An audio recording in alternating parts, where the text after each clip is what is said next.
Selamat pagi teman-teman, selamat berjumpa kembali dengan Pak Sandi dalam pelajaran agama Katolik.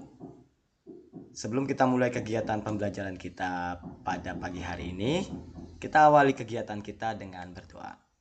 Marilah kita hening sejenak, kita siapkan hati, sikap, dan pikiran kita untuk berdoa. Marilah berdoa.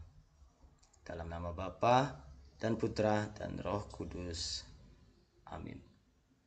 Allah Bapa yang Maha Kuasa, kami bersyukur atas rahmat kasih karuniamu yang senantiasa kau hembuskan dalam hidup kami. Sekarang setelah kami beristirahat sepanjang malam, kami hendak mendalami agama kami lewat pembelajaran kali ini. Terangilah akal budi kami agar kami semakin memahami apa yang kami imani, terutama iman kepada Putramu Yesus Kristus. Demi Kristus, Tuhan dan pengantara kami. Dalam nama Bapa, Putra, dan Roh Kudus. Amin. Selamat pagi teman-teman. Kita melanjutkan tema yang kita bahas dari minggu lalu, ya. Minggu lalu kita berbicara tentang beriman sebagai tanggapan atas karya keselamatan Allah. Dan sekarang kita mau melihat minggu lalu kita membahas tema tentang beragama sebagai tanggapan atas karya keselamatan Allah ya, beragama ya. Minggu ini kita akan membahas, atau pertemuan kali ini kita akan membahas tentang beriman sebagai tanggapan atas karya keselamatan Allah. Nah, kalau dikatakan beragama minggu lalu ya, kita ingat bahwa agama adalah lembaganya, wadahnya, ya, organisasinya. Nah, sementara iman adalah muatan yang terkandung di dalam organisasi, di dalam wadah, di dalam lembaga yang kita sebutkan tadi. Nah, apa itu iman, teman-teman? Ya, iman adalah suatu bentuk kepasrahan, suatu bentuk ketaatan total kepada Allah, ya. Ini juga bisa disebut sebagai tanggapan atas karya keselamatan Allah, ya. Itulah iman sebenarnya.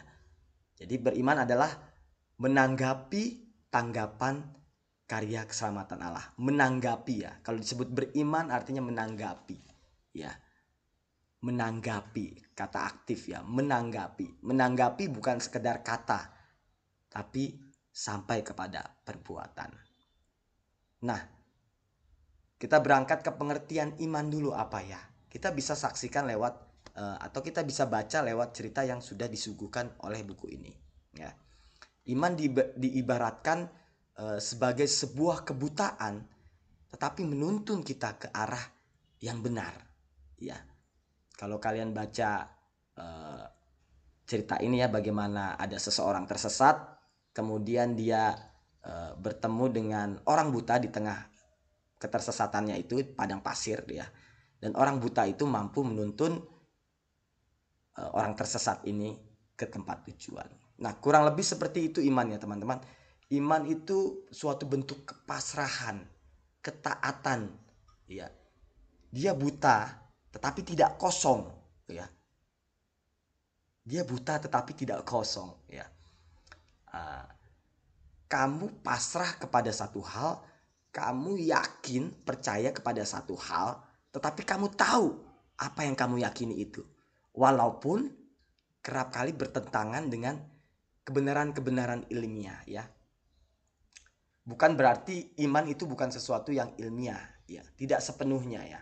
Apa yang kamu imani itu tidak sepenuhnya ilmiah, tidak sepenuhnya bisa dibuktikan secara saintifik, ya.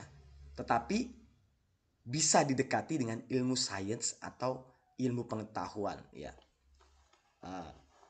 Maksud Pak Sandi adalah sejarah iman kita, ya, sejarah iman kita itu tertuang dalam kehidupan manusia, ya. Walaupun pada fakta-faktanya, ya, seringkali secara saintik tidak bisa diuraikan dengan gamblang, ya. Bukan berarti tidak masuk akal sama sekali, tidak bisa diuraikan secara gamblang, ya. Kalau penjelasan Pak Sadi ini agak menjelimet, coba kalian rewind kembali, kalian putar ulang kembali dari awal ya, pelan-pelan kalian ikuti ya, pelan-pelan kalian ikuti sampai betul-betul kalian paham, karena ini memang agak abstrak ini, karena ini abstrak, ini konsep, kalian harus memahaminya sampai beberapa kali ya. Intinya iman adalah bentuk kepasrahan, bentuk kepatuhan, bentuk ketaatan ya, yang melampaui apapun teman-teman ya. Itu dia iman ya. Karena iman juga merupakan tanggapan atas karya keselamatan Allah ya. You boleh beriman ya. You boleh beriman, you boleh mengatakan I love Jesus, tapi dalam kehidupan sehari-hari itu tidak terpancar. Kamu bermalas-malasan, kamu tidak peduli, kamu tidak memanfaatkan kesempatan untuk berkembang sebagai seorang manusia, terutama ya teman-teman. Omong kosong kamu beriman ya. Beriman akan selalu terpancar dalam kehidupan sehari-hari ya. Oke, itu sedikit saja pengertian tentang iman ya. Nah, lalu bagaimana kita harus beriman menurut kitab suci? Ini dia. Kalian bisa baca dari, atau kalian telah baca ya di surat Yakobus ya. Bab 2 ayat 14 sampai 16 sampai 26 ya. Nah, ini sebelum ke situ, sebelum ke iman menurut pandangan kitab suci ya. Ya, di dalam kotak ini penting ya. Dan kurang lebih apa yang Pak Sandi katakan tertuang di sini. Nah, menurut Dei Verbum artikel 5, nah Dei Verbum ini ya teman-teman, kutipan dokumen Konsili Vatikan kedua ya. Salah satu konstitusi ya, konstitusi dogmatis atau ajaran tetap ya.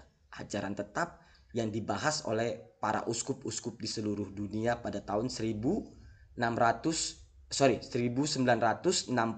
sampai 65. 1962 sampai 1965. Nah, Konsili Vatikan II membahas tentang sabda Allah ya. Dalam artikel 5, Dei Verbum itu sabda ya, sabda Allah ya. Dei artinya Allah, verbum itu sabda. Jadi kalau dikatakan Dei Verbum sabda Allah, artikel kelima dikatakan bahwa Allah memahukan diri kepada manusia dan manusia harus menyatakan ketaatan iman. Dalam ketaatan iman tersebut, manusia dengan bebas menyerahkan diri seutuhnya kepada Allah dengan kepenuhan akal budi dan kehendak yang dipenuhi kepada Allah Sang Pewahyu. Nah, itu ya teman-teman. Jadi betul-betul totalitas ya. Totalitas, betul-betul keseluruhan diri kamu serahkan terhadap apa yang kamu imani ya. Menyerahkan diri seluruhnya kepada Allah dan mengimani secara absolut ya. Mutlak ya, absolut itu mutlak, tanpa basa-basi, tanpa diskusi ya. Menyerahkan diri seluruhnya kepada Allah dan mengimani secara mutlak apa yang Ia katakan adalah tepat dan benar ya. Sebaliknya adalah sia-sia dan salah memberi kepercayaan yang demikian itu kepada seseorang, kepada seorang makhluk. Nah, itu dalam kutipan KGK atau Katekismus Gereja Katolik artikel 150. Teman-teman, nah dengan kedua sumber dari dokumen resmi gereja ini menegaskan bahwa iman betul-betul harus dihayati. Iman betul-betul harus disikapi ya. Sehingga dia dapat berbuah dalam kehidupan sehari-hari, terutama dalam perbuatan. Itu teman-teman ya. Nah, dalam kitab suci ya, bagaimana gereja mengajarkan penghayatan yang benar. Ini dia. Kamu sudah baca dan ujung-ujungnya ya, imanmu harus berbuah, teman-teman. Imanmu harus nyata dalam tindakan, bukan hanya perkataan, bukan I love Jesus but I don't not do something. Ya, aku tidak melakukan apapun. Sorry bahasa Inggris Pak Sandi agak buruk. Intinya kalau kamu beriman tapi kamu tidak berbuat apa-apa, ya, sama aja kamu mati, ya kan? Sama aja kamu nggak beriman. Jadi beriman tentulah harus tampak dalam perbuatan, ya kan? Kalau tampak dalam perbuatan, nyatakanlah kamu sebagai pengikut Yesus lewat tindakan-tindakanmu, ya, lewat perbuatan-perbuatanmu yang selalu terarah kepada yang baik. Ya, karena Yesus tidak pernah mengajarkan kita sesuatu yang bertentangan dengan moral-moral kehidupan. Yesus tidak pernah mengajarkan kita malas. Yesus tidak pernah mengajarkan kita membuang-buang waktu, membuang-buang masa muda kita dengan hal-hal yang konyol. Tidak pernah, teman-teman, ya. Jadi kalau kamu memang beriman, kalau kamu katakan orang Katolik sejati, lakukanlah dan tunjukkanlah lewat perbuatan-perbuatanmu yang nyata, yang bisa diukur. Oke. Nah, untuk tugas teman-teman ya, silakan kamu kerjakan keempat soal sederhana ini ya. Keempat soal sederhana ini ya. Silakan kamu kerjakan sehingga kamu betul-betul paham iman kekatolikan itu yang dimaksudkan seperti apa gitu loh. Nah ya. Nah, ini dalam kotak ini, yang di kotak-kotak ini bagian-bagian penting ya teman-teman, dan penjelasan-penjelasan tegas untuk kita pahami. Orang dapat disebut betul-betul beriman bila ia sungguh menghayati dan mewujudkan imannya dalam hidup sehari-hari. Karena iman itu tidak disertai perbuatan, maka iman itu pada hakikatnya adalah mati. Sebab iman bekerja sama dengan perbuatan-perbuatan, dan oleh perbuatan-perbuatan itulah iman menjadi sempurna, teman-teman. Manusia dibenarkan karena perbuatan-perbuatannya, bukan karena iman, ya. Jadi kalau kamu salah ya salah, kalau kamu tidak benar ya tidak benar, ya. Dan ketika itu ada padamu, ketidakbenaran ada padamu, akuilah bahwa kamu tidak benar dan bertobat, memulai hidup yang baru dan tidak berbuat dosa yang sama. Kedelai pun tidak jatuh ke lubang yang sama, teman-teman, apalagi manusia. Tapi kalau manusia jatuh ke lubang yang sama, kalian bisa jawab itu.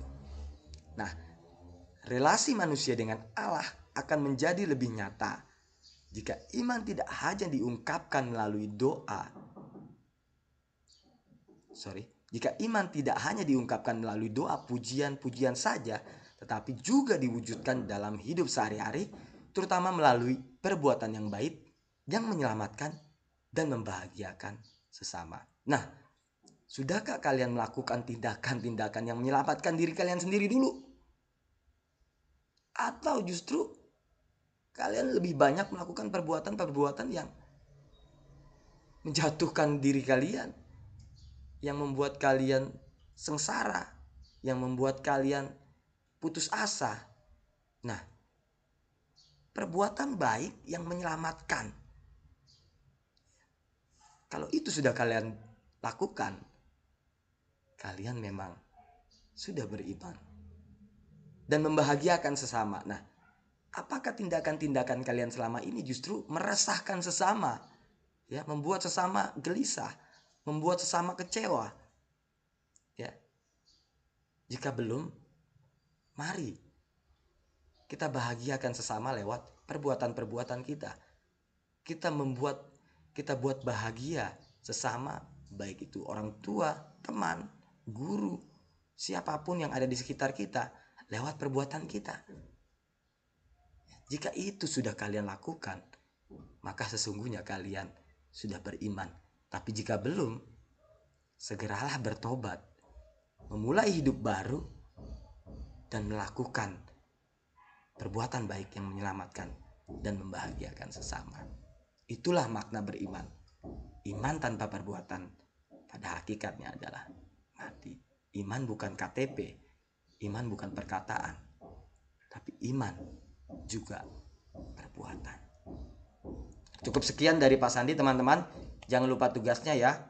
Semoga lewat pengertian beriman sebagai tanggapan atas karya keselamatan Allah ini membuat kalian sadar dan bercermin untuk melakukan perbuatan yang menyelamatkan dan membahagiakan sesama. Jangan lupa tugasnya, Pak Sandi tunggu. Untuk tugas-tugas yang belum, segera dikumpulkan, karena Pak Sandi juga melakukan penilaian-penilaian dari tugas-tugas kalian yang nanti akan dikumpulkan untuk menjadi tolok ukur sejauh mana kalian memahami pembelajaran ini. Cukup sekian dari Pak Sandi. Kita hening sejenak.